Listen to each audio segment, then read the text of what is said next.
Good evening, ladies and gentlemen. Welcome to another edition of Coffee and Chaos. My guest and I will provide a veritable plethora of chaos. Still looking for a sponsor to provide us some coffee. So if you're out there and you have a restaurant or a bakery or something and you'd like to be a sponsor for the show, give Dave a call here at the studio and we'll be glad to entertain some offers. You know, when you're in television for as long as I am, and geez, when I first started TV, they had tubes this big.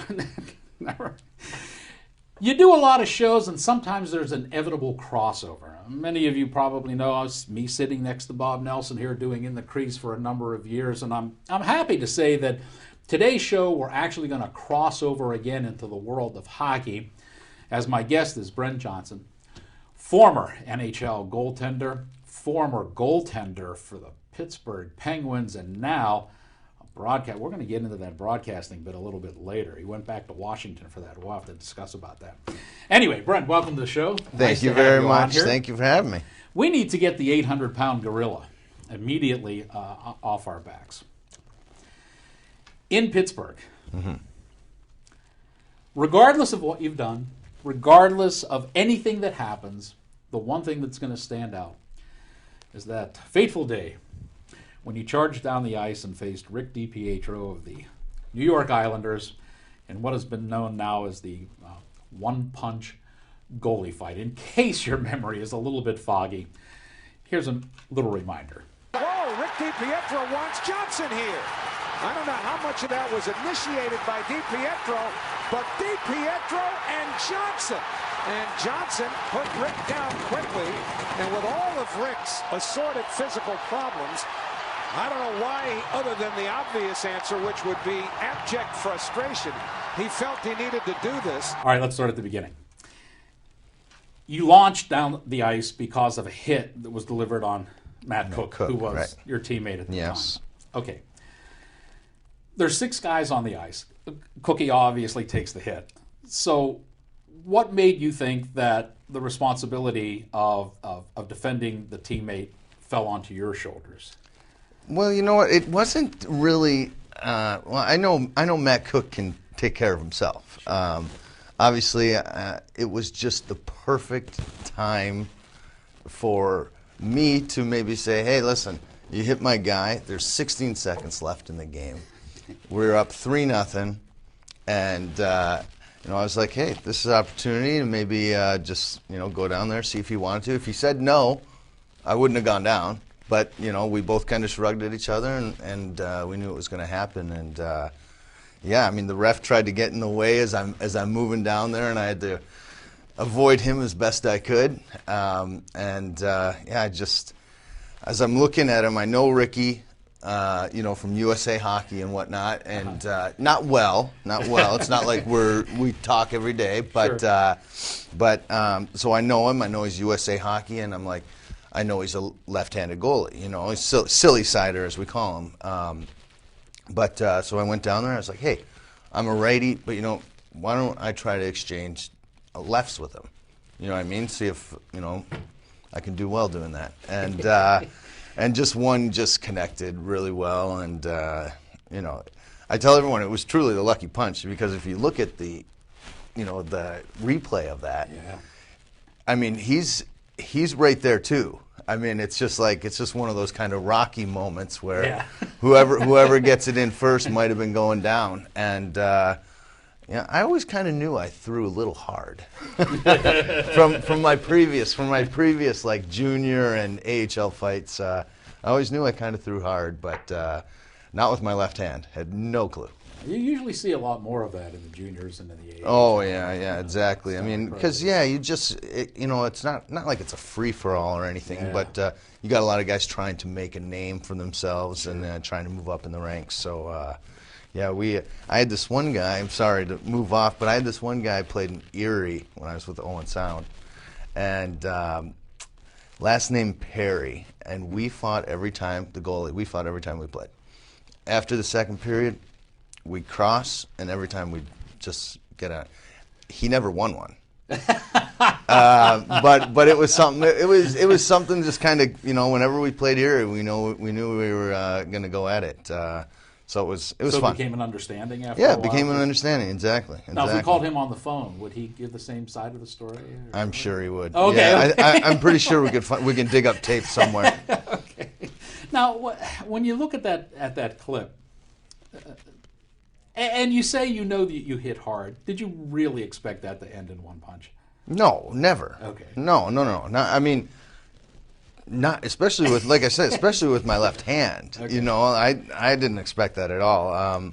So on the video, he's looking up at you, and it looks like he's talking to you. Yes, Do yes. you recall what the hell he said? Oh yeah, What yeah. did he say to He you? clearly goes. He pointed to me. He's like, because he was like kind of holding, and then he kind of pointed. He said, "Are you left-handed?" That's what he said. And from there, I was like, "Ricky, I'm not. I'm a righty." I said, and then I just kind of tapped his chest and I says, "Lucky punch," you know. I'm sorry, I didn't know until, you know, I don't know if it was the following day or, you know, a couple days later that he broke his eye socket broke or his face, yeah. So I You mean, didn't realize the damage was that bad, huh? no, not at all. And I felt, you know, because it was kind of, you know, after this all played out, it for me, it kind of was, I don't know, a little wrenching for me, a little, because he kind of went down and down and down, and, you know, I felt like I might have been maybe just a sliver of it, you know, of that just, you know, kind of decline, whether or not it's with the Islanders or what, or himself. No, but he was kind of injury prone. For sure. And I've known that, you know what I mean, and you know he just hasn't. He hadn't had the best luck, but I felt a little bit bad for it. You know, I never want to cause anyone to have any pain outside of hockey, Sure. You know what I mean, and you know, but to make everything better, I got his phone number. Did you really? I got his phone number, and you know, I kind of asked people. I was like, should I call him? Should I text him? Or should I shoot him an email? Or what? I ended up texting him, and I said, Ricky, I want to apologize. You know, and this was after I found out about his face. Yeah. I said, I want to apologize. Once again, it was a lucky punch, and it could have went either way. And I believe his text back was like, "Oh, he's like, don't worry about it," or something like that. I'm glad my wife likes the black eyes, like his black eye. So it was kind of like that, and that was it. USA Hockey is how we kind of have that connection because we're both USA players. But Yeah. Now, did the league come down hard on you for that incident? nothing. They didn't step in at all or anything? No. I mean, actually, I was kind of a little bit peeved that I wasn't able to stay in the game. Yeah. 16 seconds left. 16 seconds left. I lost my shutout.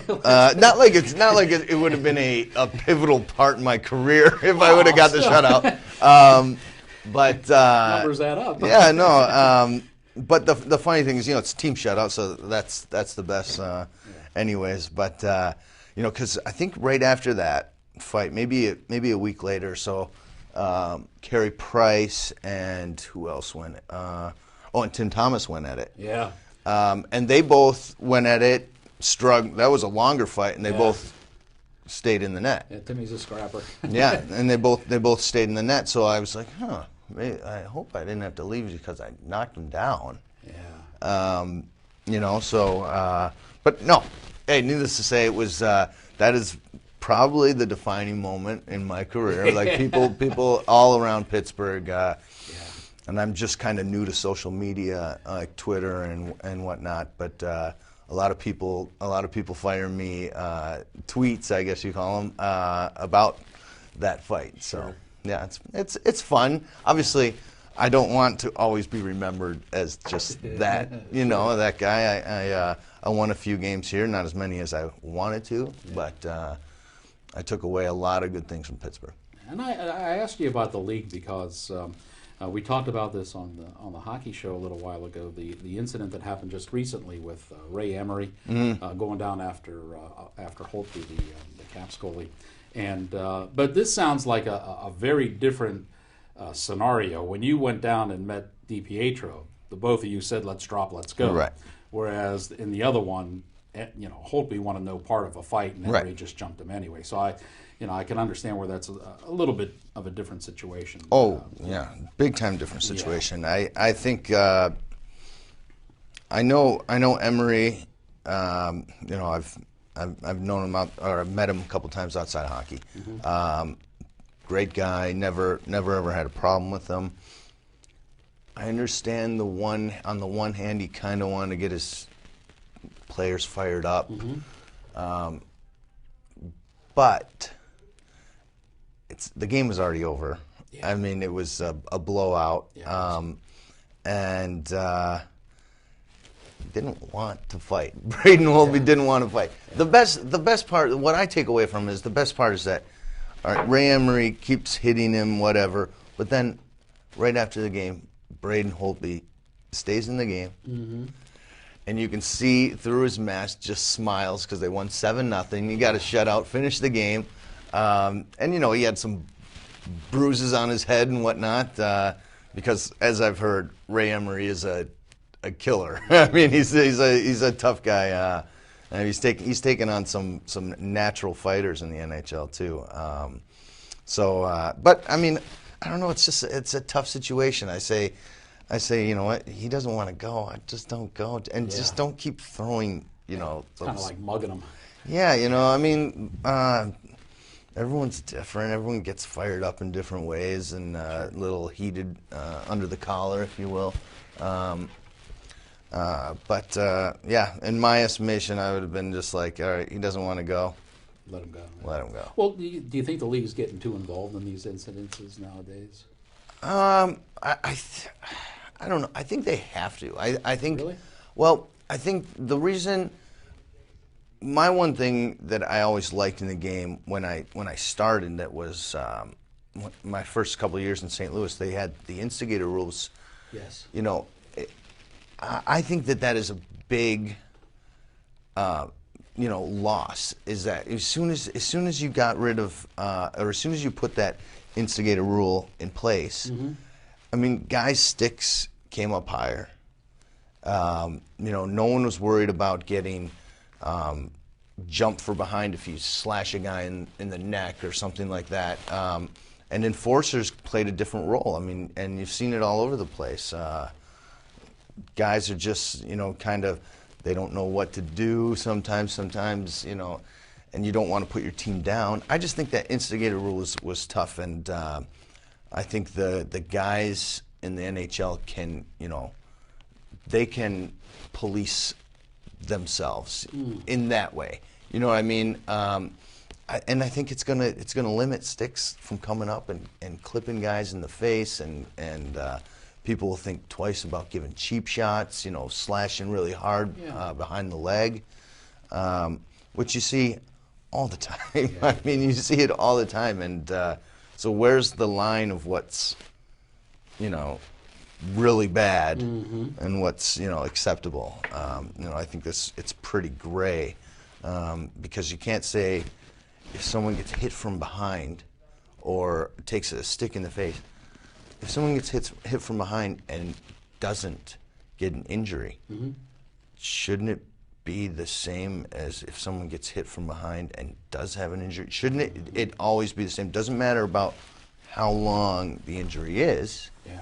I don't know. That's in my eyes. It's just like it's very gray. So it's like, how do you police it? And I think that they've done a great job. Brendan Shanahan's done a good job. I mean, mm-hmm. I think it's not an easy job at all to do, because I know that he's probably a couple times thought of himself in situations and what he would have done. Yeah, he wasn't always the cleanest player. I don't know about that, but I know that he probably put himself in situations where would he have done that, or would he, and make a decision that way, but. No. That's an interesting perspective. I never looked at it from the instigator rule thing. That's. Well, it's. I think about that. I think about that along with how guys are getting these bigger shoulder pads, and the helmets are getting better, obviously. And guys are wearing visors now, which is good. Good for the eyes, because I've seen two guys almost lose eyes in games that I've played in. Oh, really? Yeah, one in the minors and one in St. Louis, Al McInnes. It was like, I mean, it's terrible, terrible thing. I'm glad that more guys are wearing them. I think it's now grandfathered in that you have to play a certain amount of games to not wear one. Yeah. But you think they'll go to the cages eventually? I can't see that. I can't see that.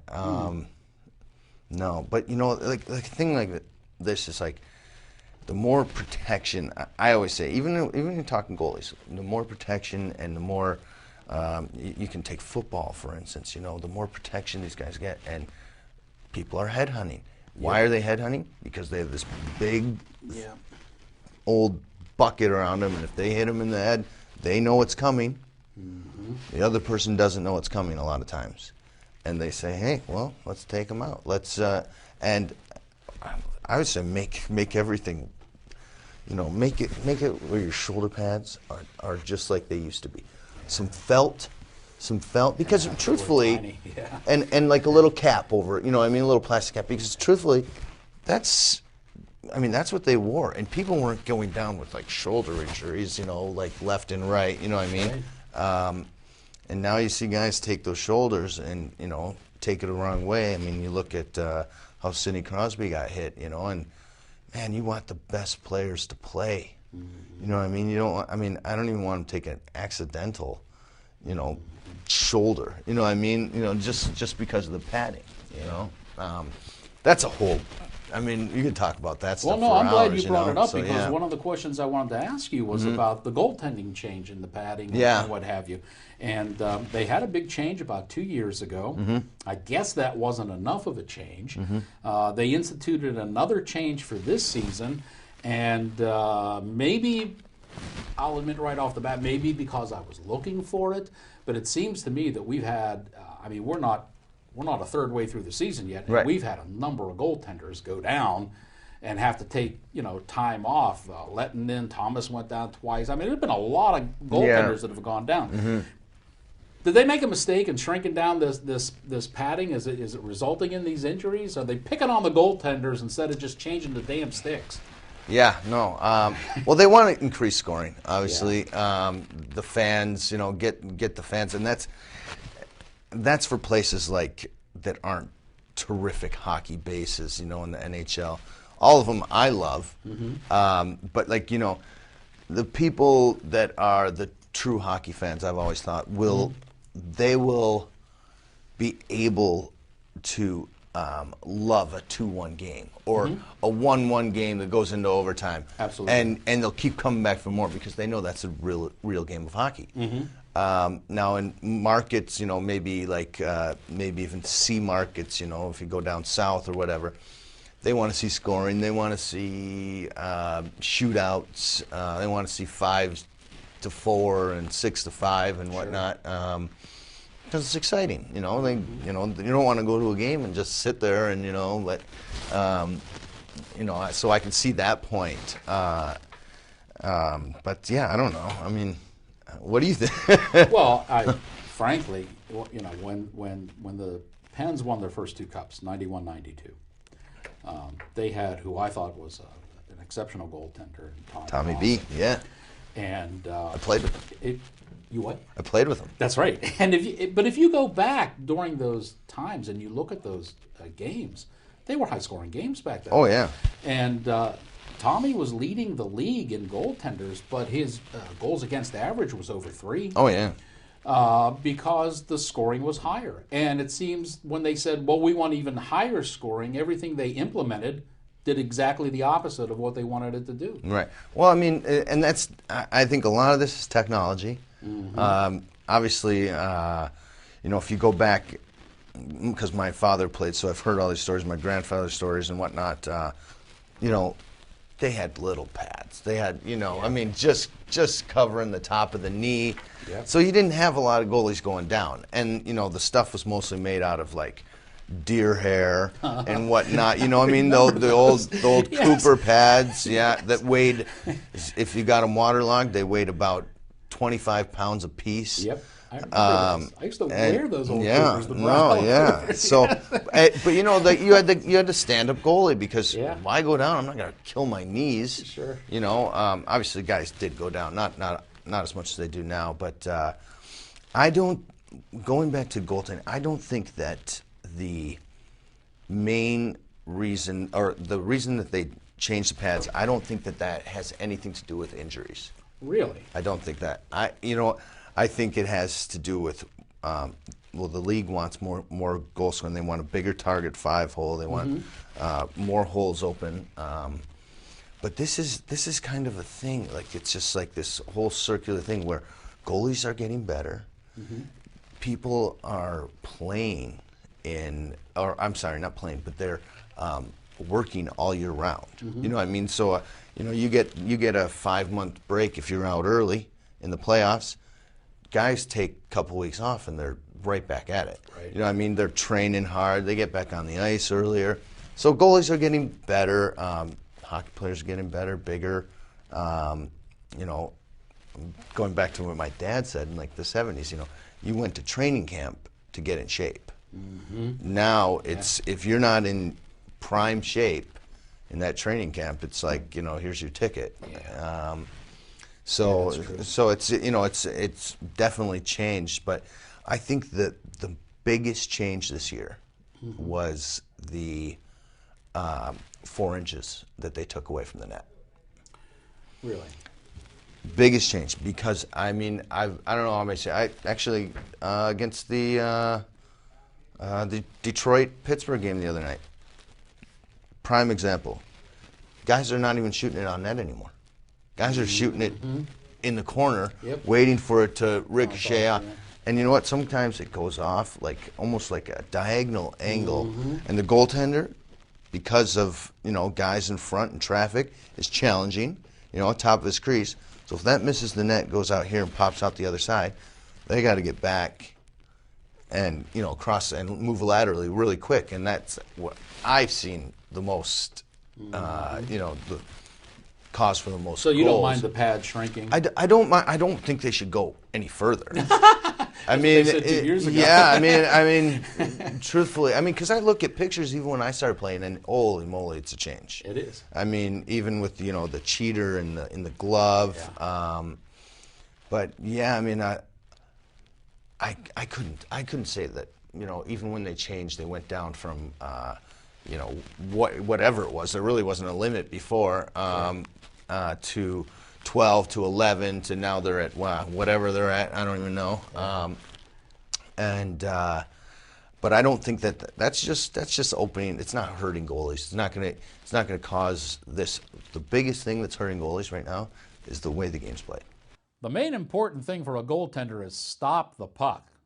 I kind of favor the hybrid style, but perhaps for those of you who aren't as familiar with hockey, we can show you a little bit of it. Here is a clip when the Pens were playing the New Jersey Devils. Brent Johnson is in the nets, and the Devils just unleash a barrage of shots on him. And watch how many different positions he has to take and how many different ways he has to stop the puck from going into the net. Travis Zajac turned it along for Clarkson, trying to outduel Letang. Clarkson gave it back to White. Here's White flipping one off the boards right in front. Diving and trying to shoot was Kovalchuk and couldn't get it there. May have glanced off the pipe, but meanwhile it's Zajac lifting it back and Kovalchuk taking it. Ilya Kovalchuk spinning in, is able to shake Kennedy. Trying to get it away from him again to the back of the cage. Clarkson, a shot save made by Johnson. Oh, what a good pass, and now it's Clarkson again, a backhander. Save, Johnson, rebound is popped wide. Good action here. Taking it along is Kennedy for the Penguins. Lays it ahead, and Matt Cook plays it back down, and the fans are responding to the caliber of play they're seeing from the red and black. But back comes Zach Parise. Parise wanting to go by Engelland, and he's able to get behind the net. Threw a pass out. Arnott is shot, and a great save is made by Johnson. The Devils, you can just smell a goal right now. Fraser putting it around behind off Langenbrunner. Just wouldn't give up on the puck. He just was beating Penguin after Penguin. Finally, he lays it out and robbing David Clarkson was Brent Johnson as he roared off the post. Here again on a screen, he gets the blocker. And then finally, you see Parise going around, then he looks like he's going to give it to Langenbrunner coming late. I used to be like a hybrid, kind of like a Marty Brodeur type of goalie. Stand up on angles, down, butterfly when, plays in front. Mm-hmm. Now, you're down the entire time. Now, this is the new style. It's that it's not a hybrid style at all. It is a butterfly. Yep. And you're on the post down. Yep. There's no standing up anymore. Where do they do that loading thing? Yeah, they load the leg. Yeah, and what's happening is you've seen it, not myself included. Once I started doing it, I had hip surgery because you're putting so much pressure on that hip, and you're going to see it. And you probably go down the last 5 years, you probably have a dozen goalies with hip injuries. And it's just the new style. It's like, and now I think it's going to be worse going into the future because these kids are learning at a young age. You know what I mean? Yes. And this is, and I've seen this on the ice because I've been out with kids, teaching them, how to play a wraparound and how to do this and that. And a lot of the stuff I want to teach kids is how I learned. But you don't want to put them behind the 8 ball because, they need to be good now, to make it through the ring. The hybrid style would still work. The hybrid style still works, but, every coach, everyone out there is teaching that butterfly style. It's like, you see it every night in the NHL is if the puck's behind the net, goalies aren't standing up anymore. They're on their knees. Yes. They're on their knees. They're using the posts as anchors. Yes. And they're just pushing off that post and keeping down because truthfully, a lot of goals go in on the ice. You don't maybe not think that, but a lot of goals. And goaltenders are, we're not always known as the brightest guys, but I think, you know what I mean? But I think they're everything is, it's evolving. Goalies are evolving with the players, you know what I mean? Yeah. And everything's changing. So, when they try to improve scoring, when they take all the padding away, well, you're taking the pads away. Guys are still going to be playing the same way, but they're going to be faster too. Yeah. Because they're not going to have all these, all this pads getting in the way of their lateral movement and whatnot. So if you have a young kid and he's a good hybrid goalie, he can make the stand-up save. He can play like that. Do you feel that as he tries to go ahead in the ranks, he's going to be prejudiced against because he stands up? I don't know about prejudice. I think that the higher he goes, he's going to have a more difficult time as opposed to the other goalies. Just the reason being is because I think you can get away with it at a young age. I'm talking like, just starting out 7, 8, 9, 10, until you know that, hey, maybe at 13, this is really what I want to do. I want to play goal. I think I was that age when I really wanted to do it. We have so much more to talk about, and we are fresh out of time. Brent Johnson has graciously agreed to sit in the studio a little bit more, so we will continue this conversation with Brent Johnson, all about hockey, and especially about his career, on part 2 of Coffee and Chaos. Until then, wish you a very happy holidays and a very Merry Christmas. Thanks to Dave and all the guys in the control room. Part 2 coming up soon. Until then, I'm Fiore. Good night, everyone.